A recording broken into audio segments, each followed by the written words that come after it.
Vote bank కోసం ఒక వర్గాన్ని సంతోషపెట్టడానికి దేశాన్ని నానా సంకలు నాకించే సాంప్రదాయం ఇప్పటిది కాదు. మన దేశం మొదటి ప్రధానమంత్రి నియమించడం దగ్గరే జరిగింది. ఈ ఘనత ఒక వర్గానికే చెల్లుతుంది. బెంగుళూరులోని శివాజీ నగర్‌ని సెయింట్ మేరీగా మార్చాలన్న ప్రతిపాదన అదే ప్రపోజల్‌ని సిద్ధరామయ్య కర్ణాటక గవర్నమెంట్ సెంట్రల్‌కి పంపింది. కర్ణాటక కాంగ్రెస్ సీఎం సిద్ధరామయ్య మాట్లాడుతూ అక్కడ local MLA Rizwan Arshad and కొన్ని లోకల్ కమ్యూనిటీస్‌కి శివాజీ అనే పేరుతో ఇబ్బందిగా ఉంది. అందుకే వారి కోరిక మేరకు ఈ ప్రతిపాదన కేంద్రానికి సమర్పించాం. అప్రూవల్ వస్తే పేరు మార్చేస్తాం అన్నారు. ప్రొఫెషనలిజం పక్కన పెట్టి కాసేపు పచ్చిగా మాట్లాడితే ఈ దేశంలో కొందరికి దేశాన్ని ఇండియా అని పిలవడం ఇష్టం లేదు. మార్చేస్తారా? జన గణ మన పడడం ఇష్టం లేదు. నేషనల్ యాంథమ్ ప్లే అవుతుంటే కనీసం నిలబడడం కూడా ఇష్టం లేదు. మానేస్తారా?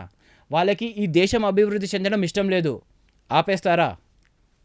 ఎర్లీ 1800స్లో బిల్లి అక్కిపల్లి అంటే కన్నడలో వరి సాగు చేసే ఊరిని శ్రీ ఛత్రపతి శివాజీ మహారాజ్ గారికి నివాళిగా శివాజీ నగర్గా మార్చారు.